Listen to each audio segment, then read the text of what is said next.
부동산 폭락 영상은 넘쳐납니다. 보고 나면 항상 같은 생각이 들죠. 그래서 나는 어쩌라고. 오늘 영상은 다릅니다. 올해 서울 공시가격이 18.67% 올랐습니다. 역대 세 번째로 높은 수준이에요. 종부세 대상 가구가 31만에서 48만으로 53%나 폭증했습니다.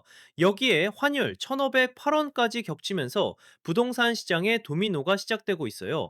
이 영상에서는 이 구조가 어떻게 돌아가는지 먼저 보여드리고, 1주택자가 확인해야 할 것, 다주택자가 계산해야 할 것, 무주택자가 준비해야 할 것을 각각 짚어드리겠습니다.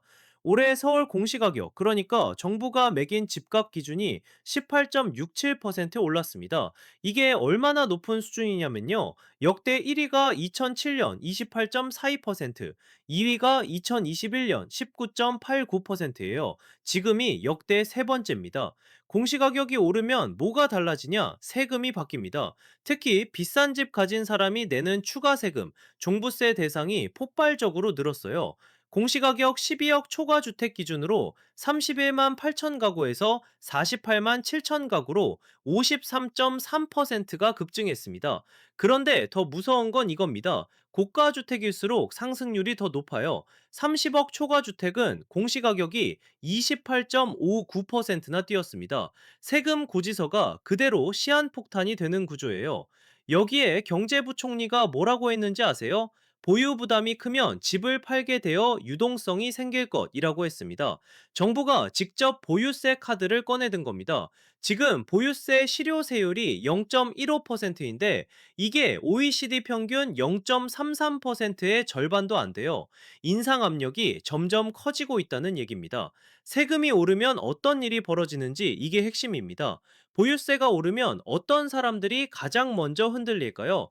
첫 번째 도미노는 다주택자입니다. 종부세 대상이 48만 7천 가구로 늘어났는데 이 사람들 입장에서 세금이 갑자기 수백만 원, 고가주택은 수천만 원씩 올라요. 버티기 어려운 사람들부터 급매를 내놓기 시작합니다. 실제로 지금 강남이랑 용산에서는 호가보다 7억을 낮춰야 겨우 계약이 체결되고 있어요. 급매만 팔리는 시장이 된 겁니다. 두 번째 도미노는 환율입니다. 원달러 환율이 1,508원이에요. 2009년 글로벌 금융위기 이후 최약세 수준입니다. 중동 긴장에 국제유가까지 배럴당 100달러를 돌파하면서 원화가 계속 밀리고 있어요. 환율이 이렇게 높으면 한국은행이 금리를 내릴 수가 없습니다. 금리를 내리면 돈이 해외로 빠져나가니까요. 결국 대출이자는 그대로 유지되고 집을 가진 사람들의 부담은 줄어들 여지가 없는 겁니다. 여기서 중요한 건 이게 서울만의 문제가 아니라는 겁니다. 세 번째 도미노는 기업 심리예요. 건설사들이 느끼는 경기 CBSI라는 지표가 있는데요. 4월 전망치가 전월 대비 4.5포인트나 떨어졌습니다. 이게 계엄 사태 이후 최대 낙폭이에요. 건설사들이 앞으로 더 안 좋아진다고 보고 있다는 뜻입니다. 건설 경기가 위축되면 신규 공급이 줄고 동시에 기존 분양 물건들의 부실 위험도 커집니다. 네 번째 도미노는 경매 시장입니다. 세금 부담을 못 이기고 대출이자를 못 버티는 사람들이 결국 경매로 넘어가요. 지금 경매 진행 건수가 해마다 늘어나는 추세입니다. 경매 물건이 쏟아지면 주변 시세까지 끌어내리는 악순환이 시작돼요. 이게 젠가랑 똑같은 구조입니다. 블록 하나를 빼면 위에가 흔들리고 또 하나 빼면 옆이 흔들리고, 보유세, 환율, 기업 심리, 경매, 이 네 개가 서로를 밀어내면서 전체가 흔들리고 있는 겁니다. 그래서 우리는 뭘 해야 할까요? 여기서부터가 오늘 영상의 핵심입니다. 부동산 폭락 영상 보면 항상 같은 댓글이 달리죠. 그래서 나는 어쩌라고? 오늘은 그 질문에 답을 드리겠습니다.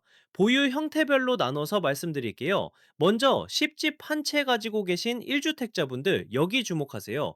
가장 먼저 하셔야 할 건 보유세 시뮬레이션입니다. 올해 서울 공시가격이 18.67% 올랐어요. 정부가 매긴 집값 기준이 이만큼 뛰었다는 건 세금 고지서 숫자도 달라진다는 뜻이에요. 특히 고가주택은 상승률이 더 높습니다. 30억 초과주택은 공시가격이 28.59%나 올랐어요. 내 집의 공시가격이 얼마나 변했는지 반드시 확인하세요. 두 번째는 대출 점검이에요. 지금 변동금리 대출 쓰고 계시다면 고정금리 전환을 진지하게 검토하셔야 합니다. 환율이 1,508원까지 올라가면서 금리 인하가 어려운 상황이에요. 금리가 당분간 내려오지 않을 가능성이 높다는 뜻입니다. 그리고 갈아타기 매수, 지금은 신중하셔야 해요. 수도권 매물이 쌓이고 있고 강남과 용산에서도 호가 대비 7억 할인된 금매 거래가 나오고 있습니다. 급한 매수는 위험한 시기예요. 다음, 여러 채 가지고 계신 다주택자분들 여기 주목하세요. 첫 번째로 확인하실 건 종부세 대상 여부입니다. 올해 비싼 집 가진 사람이 내는 추가 세금, 그 대상이 31만 8천 가구에서 48만 7천 가구로 53.3% 폭증했어요. 작년까지 해당 없었던 분들도 올해는 대상이 될 수 있습니다. 꼭 확인하세요. 두 번째, 수익률이 마이너스인 물건은 정리를 검토하셔야 합니다. 지금이 중요한 이유가 있어요. 금매가 본격적으로 쏟아지기 전에 먼저 움직이는 게 유리하거든요. 경제부총리가 직접 보유 부담이 크면 집을 팔게 되고 그래야 시장에 유동성이 생긴다고 발언했습니다. 정부가 보유세 카드를 꺼낼 준비를 하고 있다는 신호예요. 세 번째, 냉정하게 계산해 보세요. 보유세에 대출 이자까지 합친 금액이 임대 수익보다 크다면 그건 들고 있을수록 손해라는 뜻입니다. 마지막으로 아직 집이 없는 무주택자분들 여기 주목하세요. 지금 사야 하나요? 이 질문 많이 하시죠? 결론부터 말씀드리면 아직은 아닙니다. 수도권 매물이 급증하고 있고 경매 시장도 과열되고 있어요. 이건 뭘 의미하냐면 시간이 갈수록 가격 협상력이 사는 쪽으로 넘어온다는 뜻이에요. 급등기에는 좋은 물건이 안 나옵니다.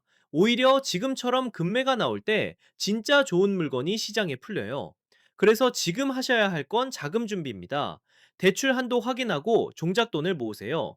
한 가지 더요. 전세 레버리지 지금은 조심하셔야 합니다. 금리가 동결된 상태에서 전세 대출 끼고 들어가는 건 리스크가 커요. 월세가 오히려 안전할 수 있는 시기입니다.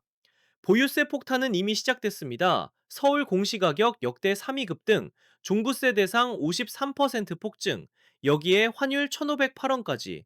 이건 하나만 터진 게 아니라 동시에 터지고 있는 거예요. 하지만 공포에 떠는 것과 준비하는 것은 완전히 다릅니다. 팩트를 아는 사람은 떨지 않아요. 움직입니다.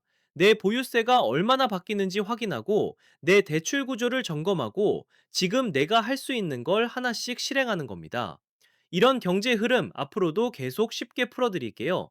도움이 되셨다면 구독과 좋아요 부탁드립니다.